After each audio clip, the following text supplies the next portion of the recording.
For 2,500 years, humanity upheld an unwavering commitment to peace, playing a vital role in the Galactic Council as the voice of restraint and diplomacy. Earth's leaders believed that the galaxy could exist in harmony and mutual respect, and they put their faith in carefully crafted treaties to protect that vision. Humanity became known across the stars as the peacemakers, honored for their stability, wisdom, and dedication to collective security. But in a single instant, that peace was shattered. An attack struck one of humanity's colonies on the distant rim of explored space. A thriving settlement suddenly silenced, leaving behind nothing but debris and a haunting emptiness. Families, scientists, explorers, thousands gone. Shockwaves of grief and anger echoed back to Earth. The loss was devastating, but what followed was even more unthinkable. The discovery that Council factions, sworn allies, had orchestrated the attack. The evidence came from fragments of transmissions intercepted in the aftermath of the attack, hinting at a shadowy alliance within the Council itself. These factions, jealous of Earth's influence and uneasy about its growing power, had long resented humanity. They viewed Earth's principles as a weakness, a naivety, and now they sought to destabilize Earth's position in the galaxy. The betrayal was complete. The very allies humanity had trusted had turned on them.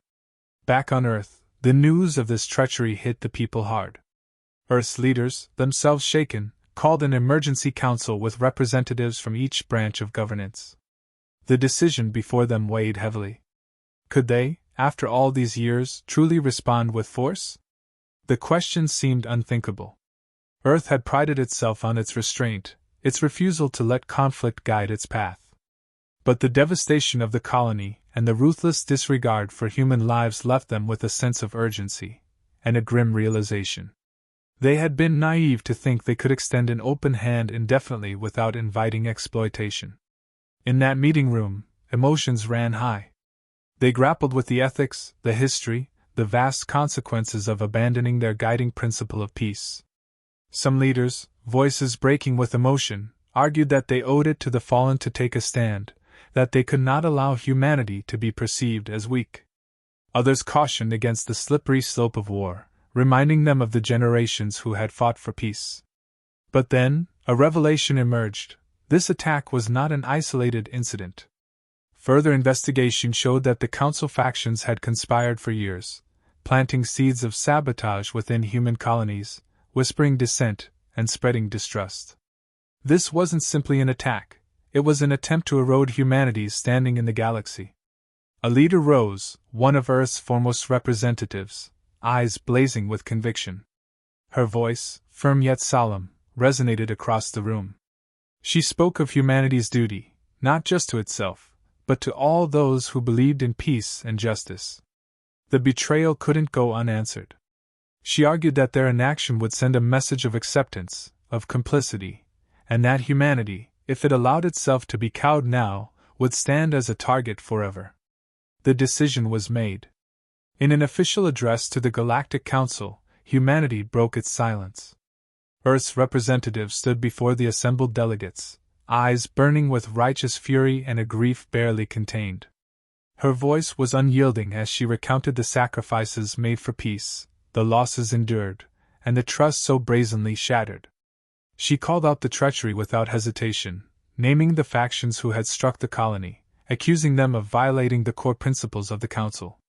For 2,500 years, she said, her voice carrying a weight that seemed to resonate through the very walls, we have upheld our commitment to peace. But when peace is met with betrayal, silence becomes complicity. This attack on our people, on our values, is a declaration of war. And we shall answer. Her words stunned the room into silence. The council members sat frozen, as if the words themselves had an energy too heavy to bear. This was Earth's first declaration of war in over 2 millennia. Some among the council sneered, their expressions twisted with disdain. They'd thought Earth too gentle, too soft, believing that humanity's resolve had eroded with time. They laughed off Earth's declaration as a bluff, convinced that the so-called peacemakers were not truly capable of war. But they had gravely underestimated humanity's capacity for resolve. The council chamber, still reeling from humanity's declaration, was filled with a mix of disbelief and scorn. Representatives from different factions exchanged smug glances, confident that Earth's message was empty bravado. They'd seen humans preach peace for so long that the idea of them wielding war seemed laughable. For centuries, they had watched Earth extend its hand in harmony, avoid conflict, and pour resources into diplomacy. The council leaders settled back, some smirking openly, certain that humanity wouldn't follow through. Yet back on Earth, there was no laughter, only a fierce and quiet determination. The council's response had removed any remaining doubt about the path forward. The plan was simple and precise. Earth would respond with power, but strategically. This wasn't to be a drawn-out conflict. They would strike fast and hard, establishing dominance before the Council had a chance to react. Humanity's secret weapon, the Sentinels, a hidden fleet developed over generations and meticulously maintained in deep space bunkers, was activated.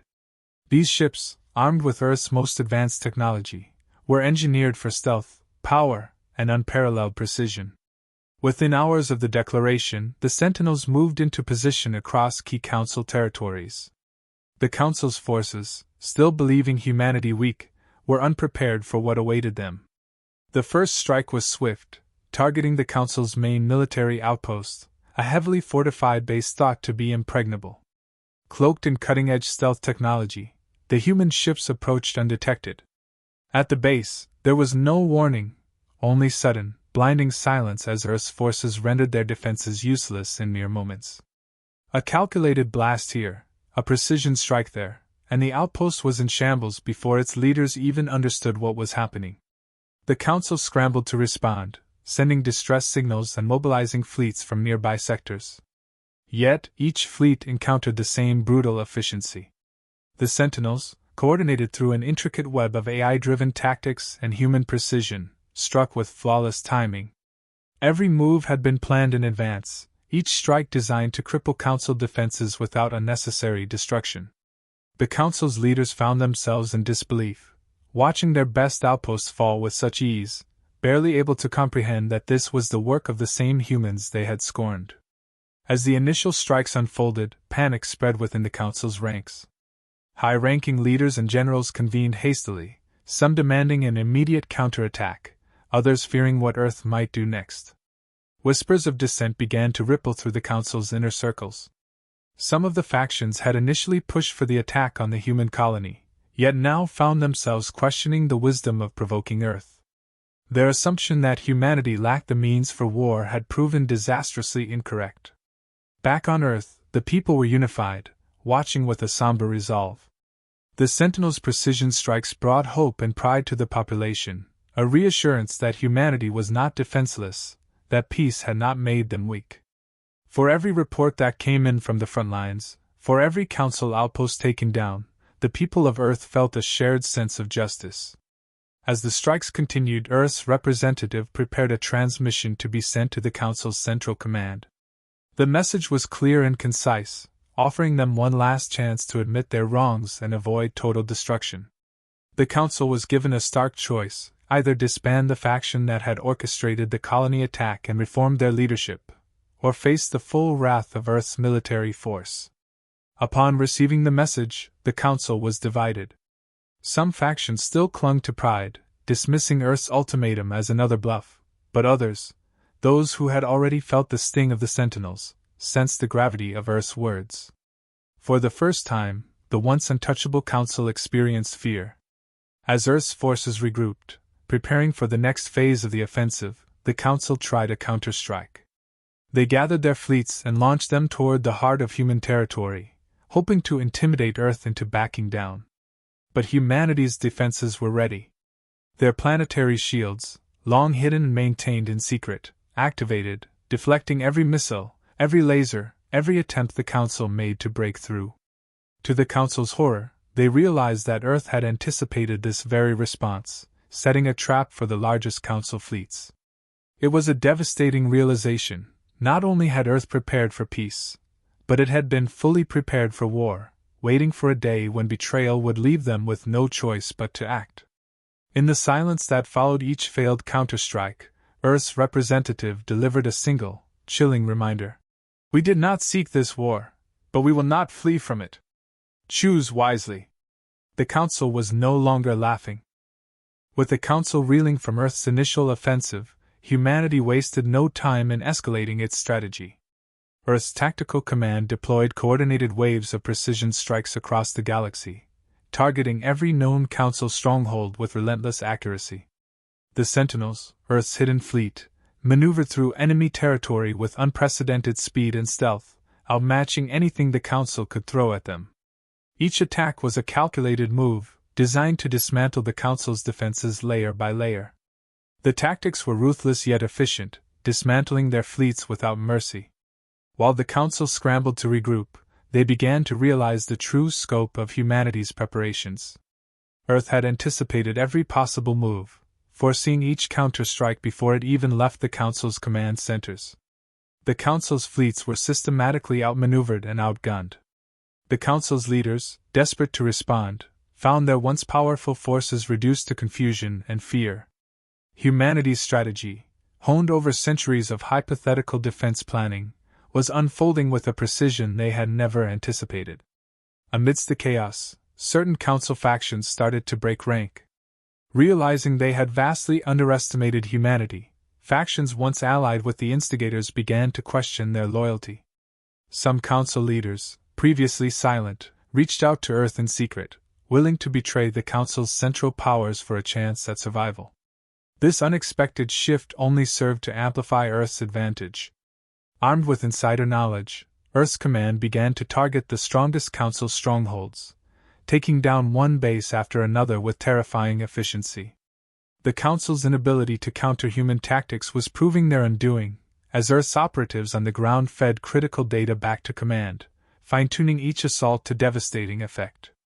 As Earth's strikes intensified, word spread across Council territories that humanity was not the weak, peace-loving species they had once believed. Stories circulated about humanity's advanced technology, its hidden armories, and the meticulous planning that had gone into each strike. Among the Council's civilian populations, whispers grew of humanity's prowess, stories of humans who could outthink and outfight even the Council's best strategists. Civilians began to question their own leaders, asking why they had provoked Earth and if the Council could truly protect them. The fear of humanity, once seen as laughable, had become a reality. Meanwhile, Earth's command center continued to receive intelligence from an extensive network of human operatives embedded in the Council's ranks. These agents, long positioned for just such an eventuality, relayed real-time intelligence about Council troop movements, weapon caches, and weaknesses. With this information, Earth's commanders adapted on the fly, recalibrating their strategies with pinpoint accuracy. Every piece of data brought humanity closer to complete control over the battlefield. It was as if Earth had eyes everywhere, knowing each Council move before it was made. The Council's attempts to retaliate became desperate. Fleets that had once been the terror of the galaxy were deployed in full force, but they found themselves countered at every turn.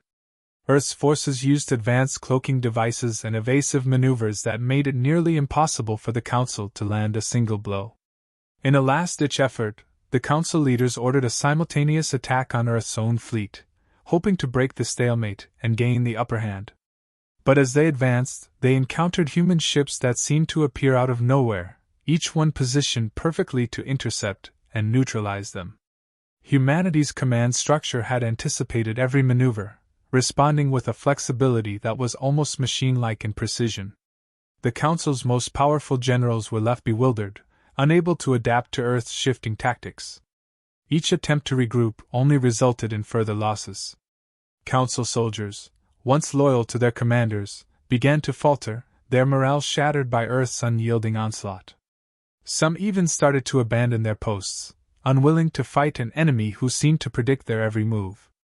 The Council's proud armada, once the symbol of galactic dominance, had been reduced to a scattered, demoralized shell of its former self. In a final act of desperation, the Council leaders attempted to open negotiations. They sent a message to Earth, pleading for a ceasefire, hoping to salvage what little control they still had. But Earth's response was firm. There would be no negotiations unless the Council agreed to a complete restructuring of its leadership and a formal acknowledgement of their betrayal. Humanity's demands were clear. They wanted justice, transparency, and a new system that wouldn't allow for betrayal of this magnitude ever again. As Earth's response spread across the galaxy, Council civilians began to see humanity in a new light. No longer seen as mere peacemakers, humans were now respected and feared in equal measure. The stories of Earth's ingenuity, courage, and tactical supremacy became legends almost overnight. And as the Council struggled to maintain control, its members finally understood the truth. Humanity, once their ally, had become an unstoppable force, driven by a purpose that would not be swayed by fear or compromise. In the Council's darkest hour, the galaxy realized that humanity's strength was far more than physical. It was a fierce and unbreakable spirit, a willingness to protect their own at any cost. With their forces in disarray and morale shattered, the Council finally came to terms with the reality of their situation. Every strategy they attempted had been anticipated, every move countered, and now, their options were rapidly dwindling. Council leaders convened, their once defiant expressions replaced by grim acceptance. They knew Earth's conditions were non-negotiable, yet the cost of continued defiance was too high. Reluctantly, they prepared a response, acknowledging their betrayal and agreeing to Earth's terms for peace and reform. This was an admission they had once considered impossible, but defeat had stripped away their pride. When Earth's representative received their transmission, there was no triumphalism, only solemn resolve. Humanity had not sought to conquer, they had merely sought justice and a future where trust could exist between worlds. Earth's terms were direct and uncompromising. The factions responsible for the betrayal would face immediate consequences, including removal from the Council and formal censure by their own species. The Council as a governing body would be restructured to prevent concentrated power from undermining peace. Humanity demanded that every species hold equal sway, ensuring no faction could act without accountability again. As the message of surrender spread across the galaxy, the Council's citizens reacted with a mix of shock and relief. Many had grown fearful of Earth's response, but now they saw humanity's true purpose. They had not come to conquer, only to set things right. Across Council worlds, people looked upon Earth with new respect, recognizing the humanity they had once dismissed as weak and soft-hearted as a force of both strength and principle. With their terms accepted, Earth withdrew their fleets from the edges of Council space, and their warships returned home. The Sentinels, humanity's hidden guardians, faded back into the stars, leaving only stories of their precision and power. The Council, now humbled, began its long journey toward reform. Leaders once proud and arrogant were replaced by voices advocating for unity and accountability. The factions who had conspired against Earth were made an example of, their leaders stripped of power and forced to answer for the lives they had destroyed. Yet, the war left a lasting impact. The galaxy, having witnessed the full extent of humanity's wrath and restraint, could no longer view Earth as a passive presence. Humanity's capability for peace was undeniable, but so was their resolve to defend it. The story of Earth's retaliation became a legend told on countless worlds, a warning of what happens when trust is broken and justice is ignored. Back on Earth, the people did not celebrate their victory. The cost of defending their integrity had come at a high price. Families of the lost colony mourned, and memorials were raised to honor those who had fallen. But alongside the grief was a quiet pride, a sense of unity that reached across every corner of Earth. They had been tested, and they had not faltered. In the aftermath, Earth's representative addressed both their own people and the galaxy, a message broadcast to all who would listen. Her words carried the weight of the journey they had endured, but also a vision for what lay ahead. She spoke of Earth's desire to forge a galaxy where peace and justice could coexist, where all species were bound by principles of respect and shared responsibility. "Let this serve as a lesson," she said, her voice unwavering, "that peace is not a weakness, and justice will never be compromised. We have defended our future, and we will protect the future of all who seek a fair and honest galaxy." The Council's reformation began immediately. The leadership, now aware of the cost of arrogance, sought ways to prevent future conflicts. New laws and policies were enacted, each one carefully crafted to ensure that power could not be abused so easily again. Every council member knew that humanity would be watching closely, ready to act if promises were broken. As the galaxy adjusted to this new era, Earth's influence grew not through conquest but through respect. Humanity, once the idealistic peacemakers, had shown they were also warriors of justice when necessary. Other species began reaching out to Earth, seeking partnerships based on mutual trust and equality. Humanity's reputation had transformed, and with it, their role in the galaxy. Generations passed, but the story endured, a reminder to all of the consequences of betrayal and the strength found in unity. Humanity's legacy became woven into the fabric of galactic society, a testament to the strength of conviction, resilience, and an unwavering commitment to peace. The galaxy would never forget the day humanity broke its silence, and in that act secured a future where justice reigned above all.